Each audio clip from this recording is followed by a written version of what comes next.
Welcome to Crimepedia. I am your host this week. My name is Morgan. I hope you're having a wonderful day. And with me, as always, is my favorite true crime buddy. It's the lovely Cherry. Hello. How are you today? I'm really good, thank you. Yeah, really good. Good. Excellent. All good in the hood. So what's going on? Any exciting news? We have got a little bit of exciting news. We are going to be we as in Crimepedia are going to be in Scotland for a one-day event. It's another CrimeCon, CrimeCon Scotland, and this is partnered with CBS Reality. We will be there in Glasgow for the day. So if you couldn't make it down to London and you couldn't make it across to Vegas, you might want to make it to Glasgow to come and see us in September. That's exciting. What's the date of that? I have absolutely no idea at this moment. I think it's the 10th or 11th, it's like 10th or something, 10th of September, I believe. Okay. I don't have the location yet, but if you check the CrimeCon UK website and the CrimeCon UK Instagram page, you get all the details that you need from there. So again, if you want to buy tickets, you can still use our code. We can get you a discount off of there because you know us. You can use the discount code Crimepedia and that will get you 10% off of your ticket price. I believe because it's a one-day show, tickets are a bit cheaper than London. So yes. You can go and do that if you're closer to Edinburgh and Glasgow than you are to London. So yep. Come September see us. 10th. September 10th. It is September 10th. So I will be there. Obviously, it's a long way for you to fly just for one day. So I will be there, but Morgan will be there in spirit and probably in iPad. Yes, I will be. That Hilton Glasgow. That's right. Yeah, Hilton Glasgow. So yeah, if you want to come and see us, come and have a look. Come and say hi. There's a lot of speakers, actually. We've got a lot of speakers going up there. Colin Sutton's going to be there. Mark Williams-Thomas is going to be there. Yeah. We've got lots of other people that are talking that are going to be there. There's loads. So Dr. Shaham Das, loads of podcasters going to be there. There's a whole host of us on the podcast row there. So yeah, it should be good. If you're in that area, it should be a good time. Yeah, it should be fun. Yeah. That will allow some of our Scotland listeners or people in the north of England to go and meet you and hear some of the excellent speakers that they're going to have. Yeah, definitely. So yeah, I'll be there. Come up and say hi. We are also just a few weeks away from CrimeCon 2022 in Las Vegas. I believe tickets are still available and you can still get a discount by using our promo code Crimepedia, right? Yeah, same one. Yeah. That'll get you a discount. And we also have Crimepedia UK in London, which is occurring in June. That's right. 11th and 12th of June. Yep. And you can use the same code, Crimepedia, to get a discount off of those tickets if you are interested in going. Yeah, I believe they are selling out really fast as well. I don't think there's any gold tickets left. So I think it's just like standard tickets. So get your ticket sooner rather than later, because I believe they go up slightly in price closer to the time too. So so definitely make sure you get this ticket if you fancy it. There's a lot of speakers. I think they've gone with last year's CrimeCon and they've just made it even better for this year. They've changed the layout. Podcast row is going to be amazing. It's going to be so cool. So definitely come and see us, and both of us will be there, which will be really nice. Morgan's first time in London. It will be. Yeah. First time in London. Exciting. Can't wait. Yeah. So come to CrimeCon in London, meet me, meet Cherry, and then we can go have a pint or two. Yeah, or 5. Or 5, whatever.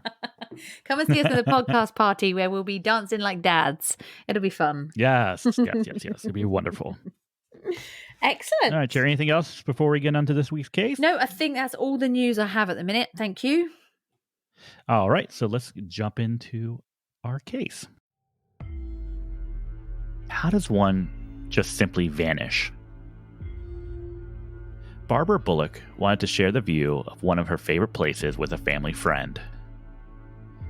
She had just hiked a 2.6-mile trail to a beautiful overlook in the Bitterroot Mountains of Montana. She was less than 30 feet away from her hiking partner when she seemingly vanished without a trace. Despite an extensive search, no sign of Barbara was ever found. Did Barbara get lost? Did she stumble off the path? Or fall off a cliff? Or is Barbara the victim of foul play? This is Crimepedia, and this is The Disappearance of Barbara Bolick.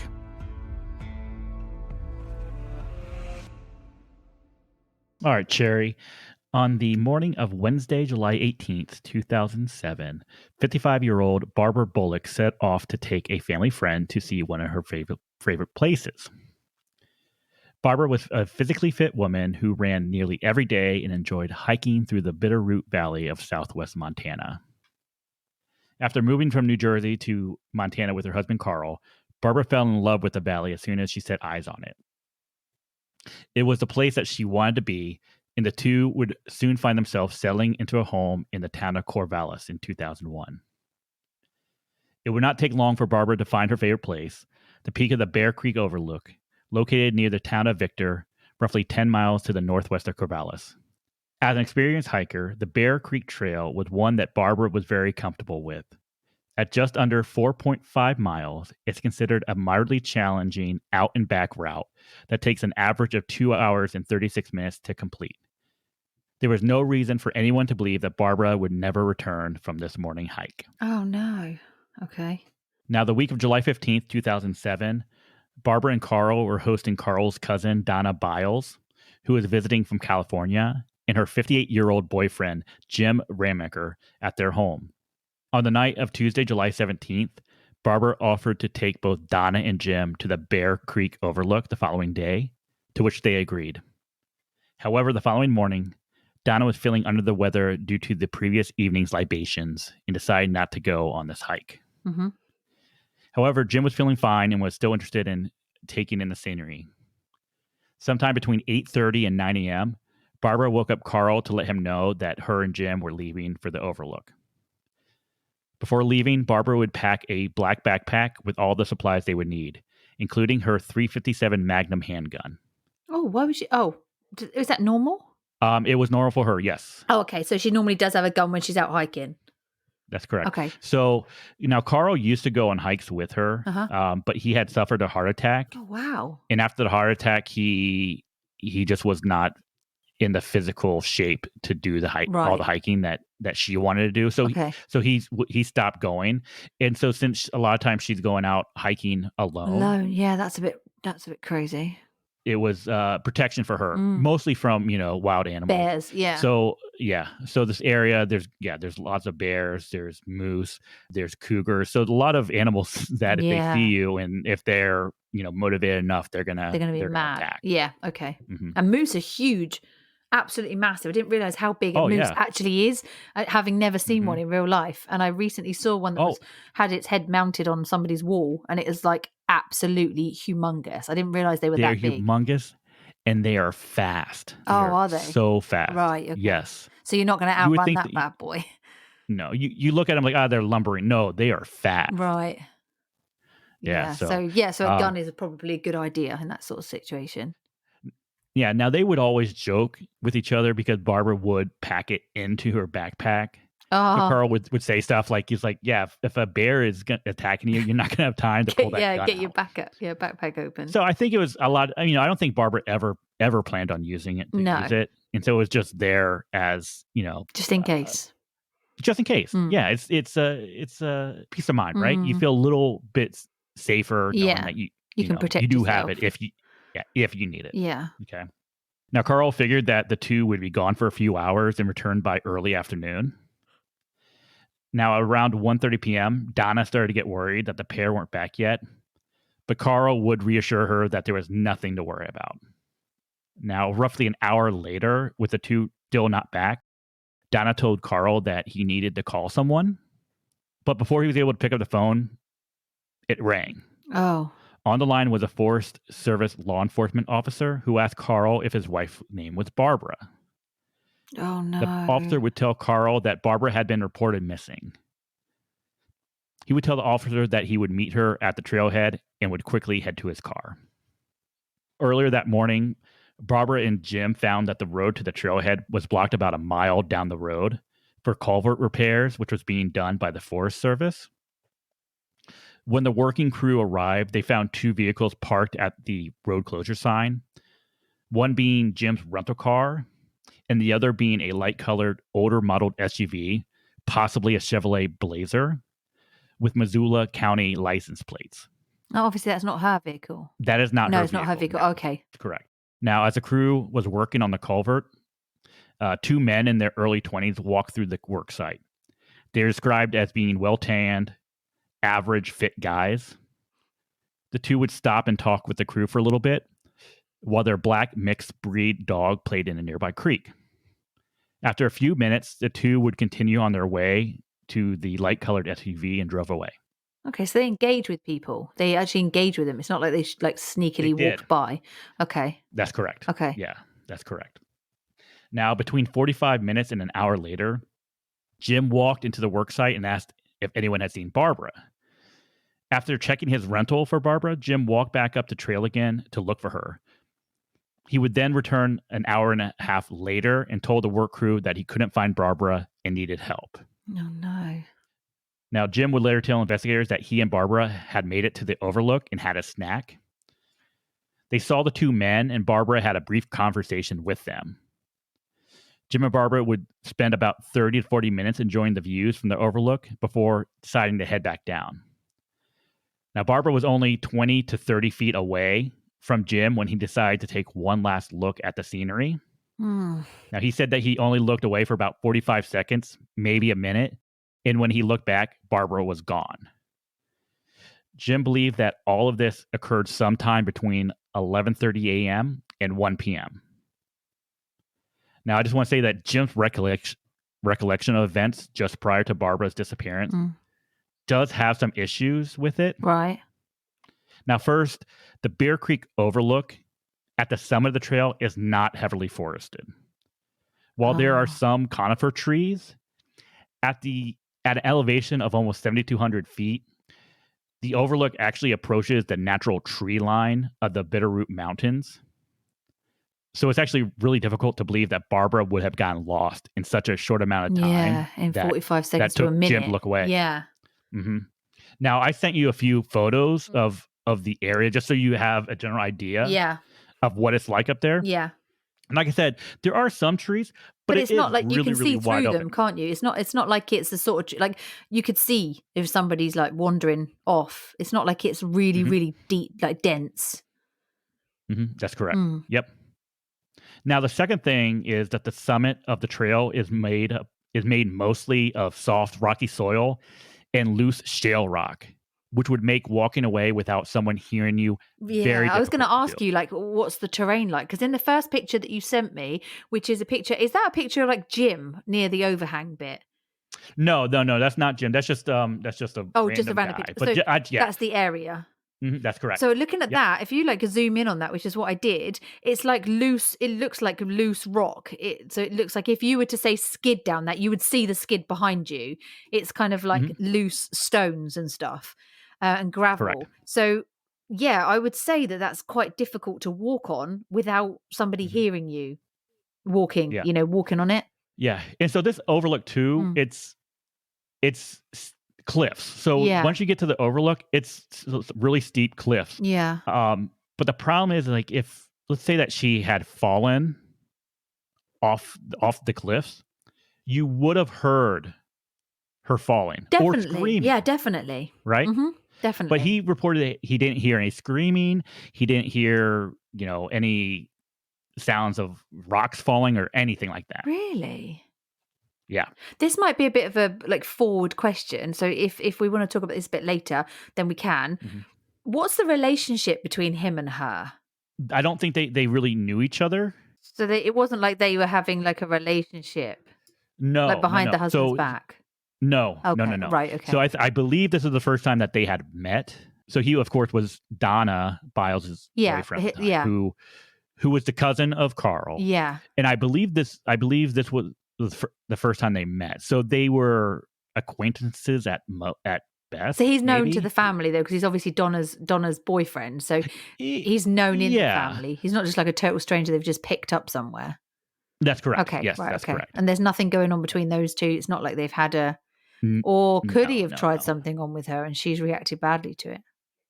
Possibly. I guess that's always a possibility. It just makes me think, it's a bit odd that he didn't hear her fall. There's no deep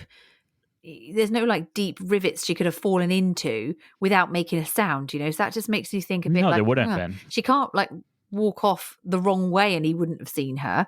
I just find that a bit strange that it's very strange. The other thing that's very strange too is since Barbara is the experienced hiker of the two and is familiar with the area, Yeah. it's hard to believe that she would have walked off without him. Yeah. Yeah, that is true. While I understand that she was known to go hiking by herself. If she is Yeah, if you're in a responsible pair, for that's right. someone, Yeah. You're not just going to leave him, are you? no, you're not going to leave him. Yeah, that's strange. Which It is makes me very, very think strange. straight away that his account isn't 100% truthful, you know? If she had Yeah. had an accident and had an accident, there would be no reason for him not to come running back and say she's had an accident, she's down a culvert, she fell off of something. But the fact that like he comes back and I'm just seeing if she's here. Have you seen her? It's a bit weird, isn't it? Especially as the area isn't like he describes. I'd be interested to know if he had any wounds on him or anything like that, scratches or anything. Yeah. I mean, it's strange too. Let's say hypothetically Barbara did walk off without him, like was walking in front of him. Barbara, being the experienced hiker that she is, and seeing that this is like her favorite place, Yeah. has been out there hundreds of times. She knows the area. She knows the area. She knows the trail, and this isn't a trail that's not well defined. It is extremely well defined. Yeah, it's not like it's a new trail.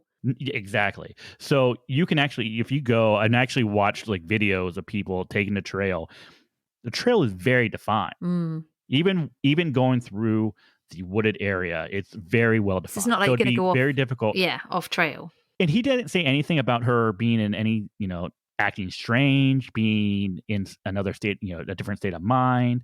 So there was nothing that was abnormal, things that she was doing, which would indicate that maybe she was ill or she was, so it's very strange. But again, the other thing is that it's not as if there's going to be people that would have just snatched her, because he would have seen that. It's not like somebody could just snatch her and keep her silent. So that's strange too. If it was somebody else had taken her, surely he would have seen them. And she has a gun. Exactly. So I mean, it comes straight to him. And obviously he's number one suspect to start with. So okay. Yeah, and let's remember too, there were according to the crew working on the culvert, there were two cars, right? Yeah. One car being Jim and one being that light colored SUV. Yeah. Once the two guys in their 20s come down and they get to their car and take off, there's only one other car left there. Yeah. And they obviously don't take her because they were seen, so they obviously don't take her. Exactly. So there's not anyone else coming really in and out of this area. No. It's weird, isn't it? That's really strange. Yeah. Because where the car was parked and where the crew was working, that's the one way in. So it's not like there's a second way in where someone could have parked in and then dragged her back to the car. Mm-hmm. Interesting. Exactly. So since the trail was actually located within the Bitterroot National Forest, the case was initially handled by the United States Forest Service Rangers. Oh, okay. Now they launched an immediate search for Barbara, looking for any signs of the missing woman. Of course, they know that area like really well. Oh yeah, so they would know whether there's places they would know are a bit dodgy. Where they need to go, what they need to search. Oh yeah, absolutely. Okay, absolutely. Now, by that evening, the search would expand to include search and rescue teams from both Missoula and Ravalli counties, as well as members of the National Guard and Homeland Security. Wow. So this was a massive search for her. Yeah, definitely. Mm-hmm. Now, in addition, helicopters were called in, including at least one with infrared cameras to search for body heat signatures. Wow. And for the next 20 days, Carl would make the 20-mile trip to the Bear Creek Overlook Trail in hopes that Barbara would be found. However, on August 7th, the efforts to find her officially stopped. Well, yeah, because with all of that, you've got infrared helicopters, you've got forest rangers that know the area really, really well. He's going out there searching. 20 days is a long time to be actively searching. It is a long time. I mean, surely you would have thought she would have been found in some way there. Mm-hmm. And we're not talking a huge search area. Yeah. For her. because if you, I mean, you think about it, the trail, while I say the trail is just under 4.5 miles, it's only about 2.25 miles up to the overlook, and then 2.5 or 2.25 down. Right. And so if she were to go off trail, you're not, the search area shouldn't be that large. No. So you're probably talking, if you were to go off trail and go one of two directions, you're probably outside of the forested areas, probably within a half a mile to a mile. That's not a huge area, is it? For It's somebody not. to be found, even if she had an accident somewhere, she went off trail, fell somewhere and had an accident and couldn't move, Hmm. she would be found, surely. Hmm. It's not like she's gonna be Yeah. inside a tree or something, is it? But even then, the infrared would have found her. That's really Yeah. strange. She just literally disappeared out of thin air. She's just gone. Absolutely. It is very, very strange. And authorities were immediately baffled by the Yeah. disappearance because there had been nothing found to indicate that Barbara had been involved in any sort of struggle on the trail. Yeah. There were no drag marks, no blood stains, no pieces of any clothing found. I was going to say that. There's nothing Okay. left behind. No backpack left behind, no purse, there's nothing of Yeah. hers been found at all. She's literally just disappeared completely. Yeah. And so the day that she went out, she was wearing a pastel color shirt and some tan shorts. Now, the pastel color shirt should, in that environment, stand out. Yeah, definitely. Yeah, of course. And so most hikers know that if you're going out, especially if you're going out hiking alone, it is good to wear bright colored shirts or clothing. So if you need to like make markers or anything, you could use that, Yeah. right? So if you need to like mark, hey, this is where I am, and you can mark a tree or whatever. And so it's easier to see within that environment if it's a bright colored or something that's going to stand out against rather than the like black or natural green or tones. something. Yeah, of course. Yeah, exactly. And she's an experienced hiker. She knows that. So if she was injured, I mean, I can't see that she would be injured so close to him and he wouldn't know. She can't get that far away from him in 45 seconds to a minute unless she's top No. speed running, and he's going to have heard her running. I mean, that's No. crazy. No, it's absolutely crazy. Now, they also brought in tracking dogs who were actually brought in on Sunday, the 22nd. This is 5 days after she went missing. Okay. Now, these dogs actually failed to pick up any scent of Barbara at the overlook or even below the cliffs. Weird. And there was simply nothing found that would indicate that she had even been on that trail. That's crazy, isn't it?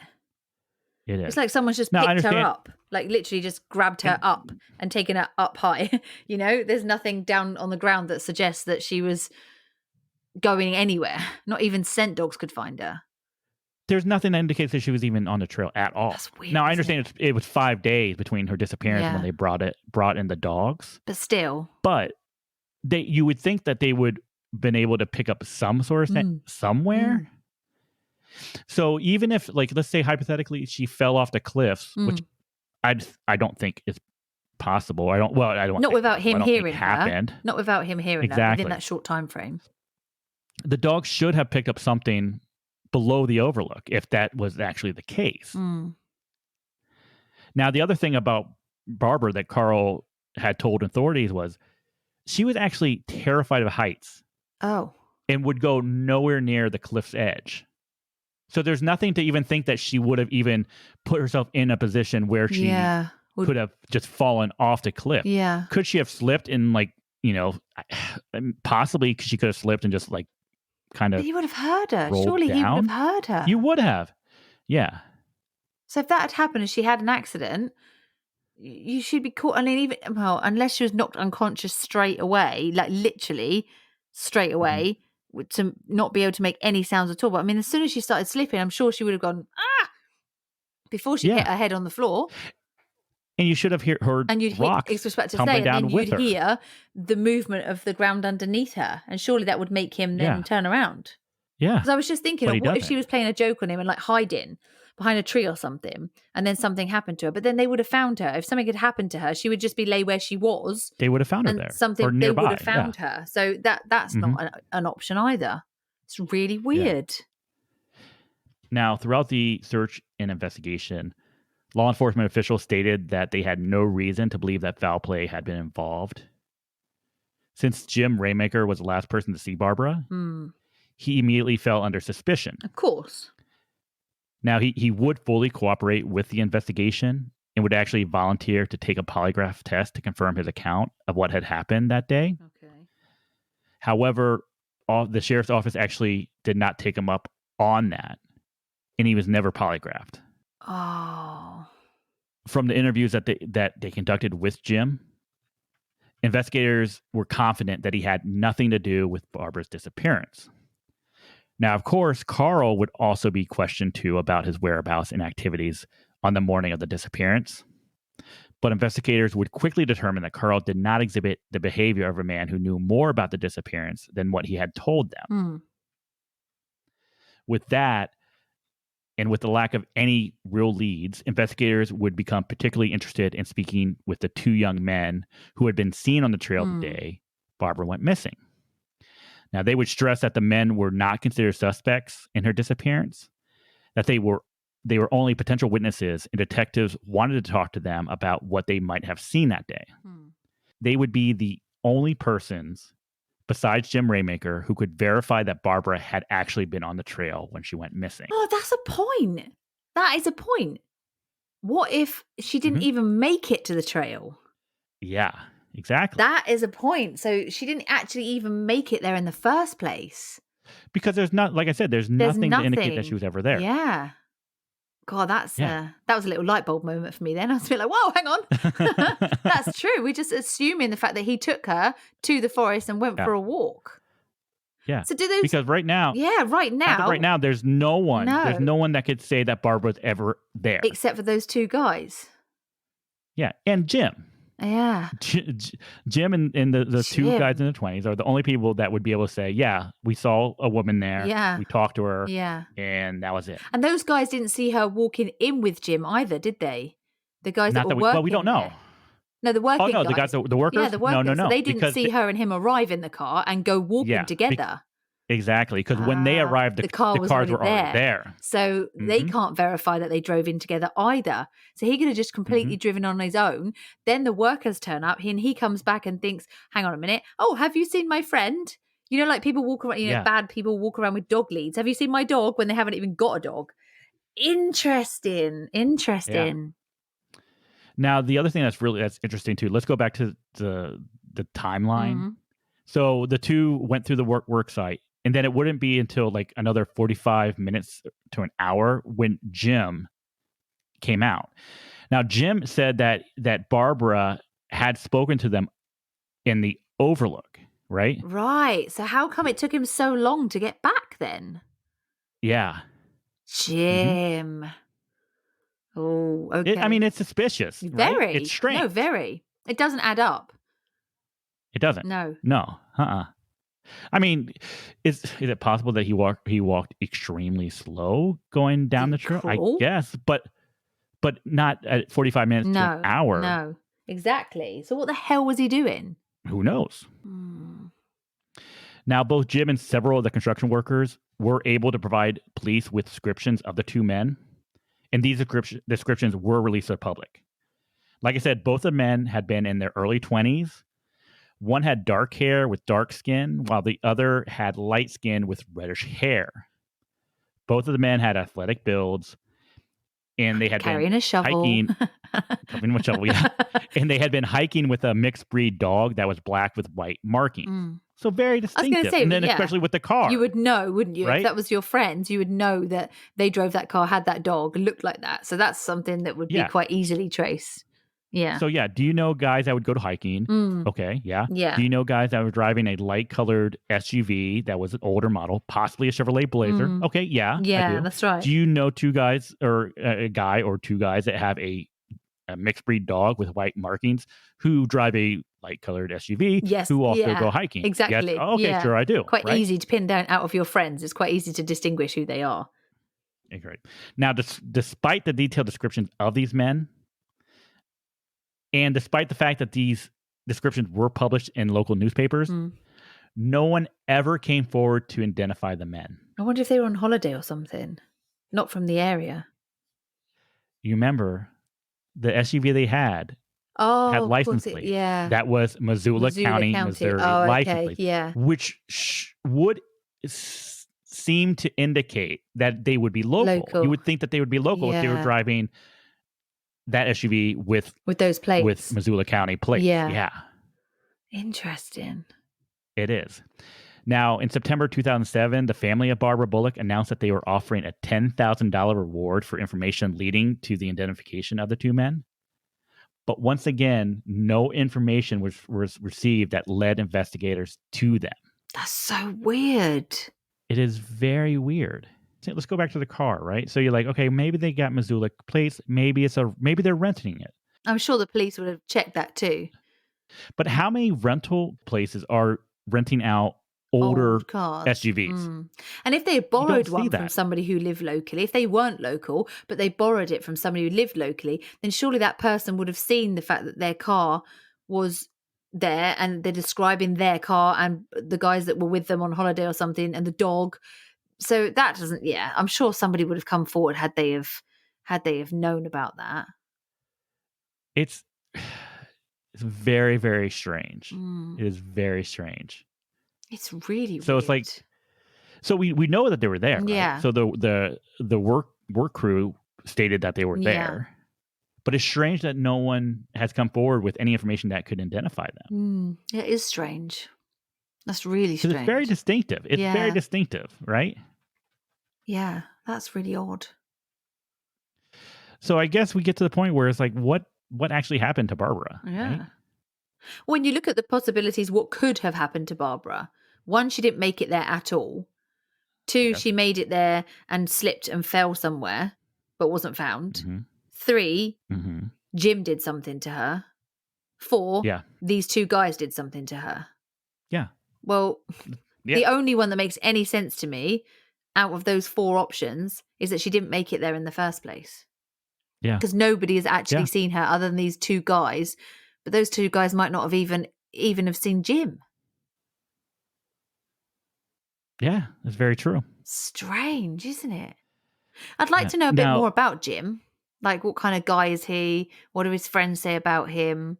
And I'm sure if you were innocent and you were Jim and you were innocent, you'd have no problem with people, like previous girlfriends. What was he like? That kind of stuff. It would be quite interesting to know, because that seems the most plausible explanation to me, is that she didn't make it there in the first place, or something happened, because there's no sign of her at all in those forests at all.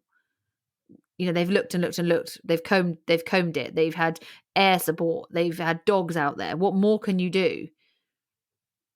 It seems they can't even pick up a scent of her whatsoever in only 5 days. I mean, we're talking 5 days. You have people that take dogs out on trails where people have been missing for weeks and they still pick up scent. So I don't think 5 days is way too much time passing, even if it rains and stuff like that. I would be interested to see if it rained in those 5 days too. Because if it didn't rain, those dogs are definitely going to pick up that scent for sure. Yeah. Now, after Donna and Jim left the area and went back to California, they did maintain contact with both law enforcement as well as Carl for a while. However, Carl ended up getting frustrated with Donna because there was really no new information coming forward, or they're not really. I don't want to say they weren't cooperating, but they're just kind of like, hey, this is what happened, and that's it. That's it, yeah. And he ended up stopped talking to both Donna and Jim. Now, apparently, at some point, Donna had started to suggest to other family members the possibility that Barbara may have taken her own life. But once again, there's no evidence that had occurred. There'd be a body. Right? She's not going to she's not going to commit suicide, pick herself up and hide herself somewhere, is she? Yeah. That's weird. And Jim has maintained his story that Barbara just vanished, and he has stated that he never laid a hand on her. No. All right.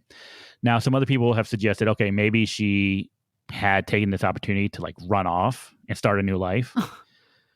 But the problem is, besides the backpack that she put together for her, she left everything else behind. Yeah, that's she left weird. She left her money, her credit cards. Yeah. She left all her identification. And there's been no activity with any of the bank accounts or anything. So there's no indication that she just ran off and started a new life. She packed that backpack full of $20 bills. That's what it was really packed with. And she's just started a new life, decided to take this opportunity of going into the woods with Jim to run off and start a new life. No, I don't believe that for a minute. Yeah. I know you've got to cover all bases. I get it. And like the same for Jim, obviously if he is innocent, he should understand that he is going to be under suspicion because he's the last person to be with her and she's literally disappeared out of nowhere. And I think if I was Donna, I would have it in my head, this doesn't make sense. Like this doesn't make sense. Something isn't right here. Even if you believe 100% he was innocent, something isn't adding up. It doesn't make any sense. No, there's so too many got to think that questions about his statements. Yeah. I mean, I mean, for him, if he is innocent, how crazy is this? That he's like, I didn't do anything. I did nothing. And I just turned around and she was gone. And I spent the hour and a half walking around calling for her. That must be crazy if that is the case and that is what happened. That guy must be like, Jesus, I know I'm under suspicion and I did nothing wrong. That's also hard. The problem with that is that nobody just vanishes. No, that's right. Without a trace. There is always a trace. There's always a trace. It's just finding it. There's always a trace. Yeah.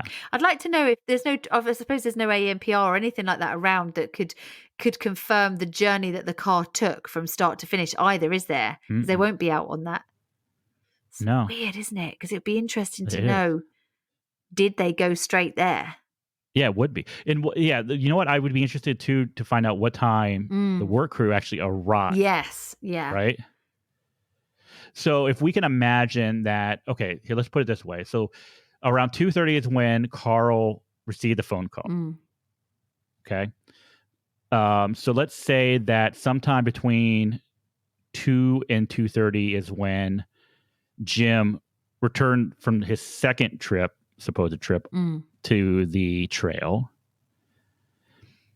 If he had been gone for an hour and a half, we're talking he would have first come down roughly 12:30? Yeah. Sometime between 12:30 and 1:30. I'm sitting here trying to think, does that timeline match with them actually leaving home and stuff? Yeah. Leaving home, getting to where they park. Yeah. Getting up to the overlook, being able to get there prior to the work crew arriving. And if that matches up, right? We say it takes roughly 2 hours and 30 minutes to make that hike up and back on average, which tells me too that with Jim, when he said he went back and walked the trail again looking for her, he never made it back up to the overlook. He can't have done because it's like 2.5 hours there and back. That can't be right. That doesn't make sense timeline wise, does it? No. Oh dear. I just got a gut feeling there's something Jim's not telling us, I just got a feeling he's not being 100%. I'm not saying that he hurt her, but there's just something not quite right. It doesn't add up. Yeah. Timeline wise. Yeah. So, here's the thing. Okay. So intentional disappearance? No. I don't think so. Because there is nothing that indicates that she was unhappy. No. There was nothing to indicate that she was looking to run away. So I think that's a no. I think that's a no. Did she take the opportunity to commit suicide? No, I do not think so. No. Because she would be where she lay. Yeah. Why would you go and say, you know what, I'm going to take my husband's cousin and her boyfriend, and I'm going to show them my favorite place, and then I'm going to kill myself. She would do it when she was hiking on her own. That's when she would do it. Exactly. So I don't think that's plausible at all. Possible, maybe, but not plausible. Yeah. Was she attacked by an animal? No, I don't think so. There's there was no nothing that indicates. That's right. No signs of it. If she was under attack, I'm sure as hell she's going to scream. Oh, right? yeah. Someone's going to hear You don't hear any screaming. You don't hear nothing. No one reports any scream in the area. A bear doesn't just come up behind you, put its paw over your mouth and keep you quiet. Exactly. Did she have an accident which led to her death? Did she stumble off the path? Did she fall off a cliff? Once again, we never found her. There were no remains found of her, and there was no backpack ever found. Right? So that's very, very unlikely. Again, possible, but unlikely. Possible, but unlikely. Yes, that's correct. It's weird. Now, I should say that in July of 2010,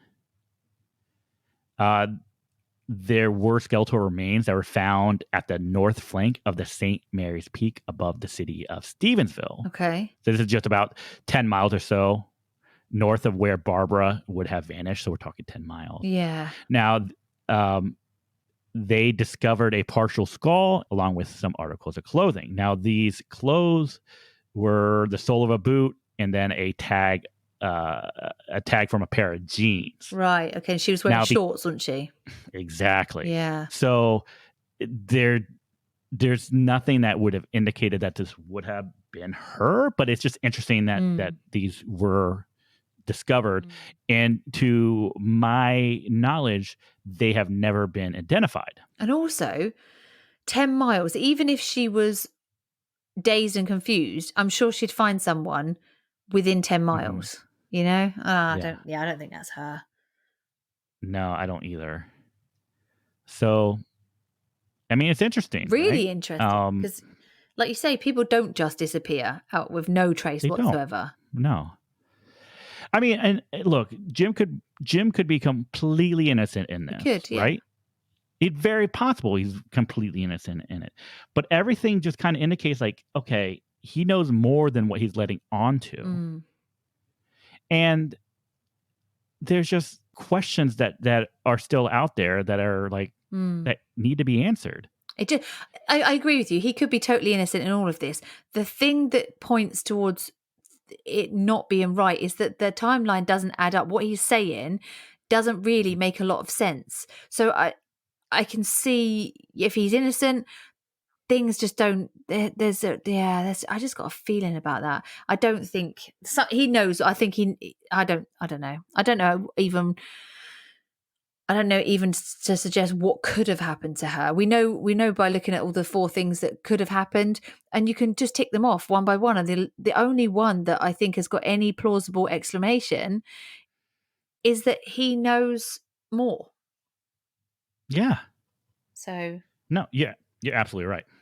How do we know how long they were all together before they went off on this? Were they like spending the weekend up there together, or were they all together for a week or so? I know that they had just met, but was there any? We don't know for sure. No. So I wondered, like in maybe a scenario where they've met up all together. Donna's showing off her new boyfriend. They've met the family kind of thing. They're going to go and do a bit of hiking. And maybe he gets the wrong idea about the way she's acting towards him or something. And perhaps, or the other way around. Perhaps she gets the wrong idea and something happens between the two of them. And then there's an altercation of some sort. It would be very interesting to see about the car. I mean, did they do a forensic examination of the car? Exactly. That kind of thing, Well, did he have any scratches on him at all that couldn't be explained? I'm sure the police would have looked at this, but they don't mention it. So it's worth mentioning. So I just find it a bit weird. I find it a bit strange that she's disappeared from nowhere. I know. You're absolutely right. This is a crazy one. You do really good ones like this. We did another one where the lady disappeared off the trail. Do you remember, with her car out in the mountains? Yeah. Amy Robeck. That's right. It's crazy, isn't it? It's crazy. How does this even happen? It makes no sense to me. It doesn't. It makes no sense to me. I don't see how she gets lost. It must be so frustrating for her family though, because you haven't got like a body. She's not been confirmed murdered. You've not lost her like that. She's literally just gone. And that must be really hard for them, because you're kind of in limbo, aren't you? Is she going to come back one day? Is she going to be, herself? Is she going to have hit her head and doesn't know who she is and she's living somewhere? Surely you'd always have that bit of hope that she's alive and well somewhere and that she's not dead. But you'll always have that dreaded feeling over, because you'd be stopped. What do they do? Moving on with their lives. What do they do? Because what if she came back? That must be such an awful thing to live with. No, it would be.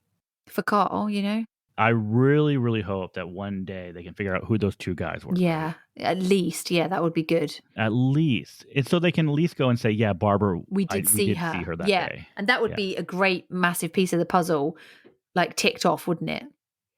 hmm And here's the thing too. Like, I don't see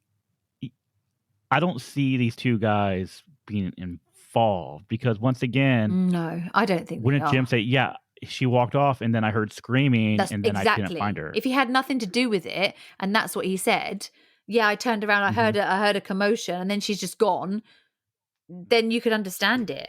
But he says he hears nothing. Nobody else hears anything. Yeah. And here's the thing too. Once again, they show up 45 minutes before Jim, Yeah. right? If they did something to her and they attacked her, Mm. wouldn't it take more time for them to like dispose of her or get Yeah. rid of her or hide her or Not come back empty-handed and talk. You would be, if you did something wrong, you'd be avoiding those men, wouldn't you? You wouldn't be talking to them oh so they yeah. could identify you. Yeah, you're not going to be like, oh, nonchalant talking to them, letting Yeah. your dog play in the creek and, Yeah. like, hey, how's it going? It's great. Oh, yeah. Okay, see you later. Yeah. No, you're going to want to get out of there. ASAP. And yeah, as soon as, yeah. Oh, absolutely. Yeah. Weird, isn't it? I just Weird. think her poor family. It's just horrible. It is. It is. You know, she was doing the thing that she loved to do. And she was showing the place that she loved to, Yeah. a Some family guy she acquaintance. barely knows. Mm-hmm. Interesting. Very interesting. So that's our case for this week. Thank you. That's a really good one to try and get your head around. It's quite difficult. It is. It's crazy. So thank you for that. Yeah, let us know what your thoughts are. If we've missed anything, let us know what you're thinking about. Just find us on Instagram, probably the quickest and easiest way to get to us. Or you can find us on our website. You can send us emails from our website as well. There's a form on there with the contact details for us. So you can fill that in, just crimepediapodcast.com. It's nice and easy. Let us know what you think about that one. What do you think happened to her? Now, I don't think we have a large listener base in Southwest Montana. You don't know that. But if you are in Southwest Montana in the area. Yeah. Or you've been there. You've been there. Two guys that have a black dog with white marking and they one of them at least drove an older model SUV. Let us know. Let us know. Let Missoula County Sheriff's Office know. Let Ravalli County Sheriff's Office knows. Anyone. It'd be it be interesting to hear from those guys, wouldn't it? Be interesting to hear from them. Mm-hmm. Well, you never know who's even listening if they're to just the like, podcast. we saw. You never know. They could be listening right now. If you've been to that trail, if you were on that trail sometime in July 2007, I'd be interested if you've ever been on that trail too. Be interesting to see like what is that trail like to walk. So it looks beautiful. If you've ever been on it, what would it be like to walk that? Could you hear people walking behind you, or is it just really quiet? Do you only just hear birds and stuff like that? Be interesting to know from somebody who's actually walked that trail too. Yeah. Yeah. Cool. It looks beautiful. It's a beautiful It's stunning. It looks absolutely beautiful. The scenery is gorgeous. Yeah, when I, coming up with this or researching this, and I was seeing some of these pictures, I thought to myself, like, I would love to go there. I would love to do that trail. And, no way. We've done too many of these. We've done too many of these episodes. There's no way in God's green earth that I am going anywhere near any bloody trails. No way. You wouldn't go with me? No way. You'd probably fall and break your ankle, and I'd get eaten by a bear or something. And then they'd be doing this case on True Crime Garage. Whatever happened to Cherry? No. No. You're the one that's going to be protecting me. Yes, that's true. I'd be there fighting them off. Yeah, I'm a bit fiercer than you. I'm smaller than you. That's why. It's a little person syndrome. Just fiercer. But you were a boxer, though. This is true. Yeah, this is true. I could box my way out. I'd be all right. Don't know about against a bear, but Yeah. Thank you. But how about we add something a bit fun for the end of our show today? How about we do a little bit of Dumb Criminal? Yes, please. Hey, use a dummy and use a piece of shit. Okay, I've got a really stupid one for you this week. So, okay. Police and experts always say that criminals will always return to the scene of a crime. We know that they do. Now, a guy from California, funnily enough, he was a bank robber, didn't even wait a day before he came back to a crime scene. Now, Samuel Brown was 33 and he was busted after he tried to rob the same Fountain Valley Chase Bank 2 days in a row. No. So he took off with a large amount of cash after he stuck a stick-up note to the teller at the New Hope Street Chase at 3 p.m. on the Monday. But apparently that wasn't enough money for him, who then came back to the bank the following morning and tried to rob it again. Well, funnily enough, police arrived and arrested him. And he also had an outstanding arrest warrant and a rap sheet that included previous robbery convictions in San Diego as well. So he was being held on £170,000 bail in Orange County Jail and was facing multiple robbery charges. What an idiot. How stupid. I'm going to rob it again. Oh, I think I'll just go back tomorrow and rob it again. I mean, surely the day after a bank robbery is the most heightened security that bank's going to ever have, isn't it? Mm-hmm. Just goes back. Yeah. Me again. Just wanted some more money, please. Could he honestly not find another bank or something else to rob? I mean, how crazy. He got quite a substantial, it doesn't say how much, but it does say it was a substantial amount of money.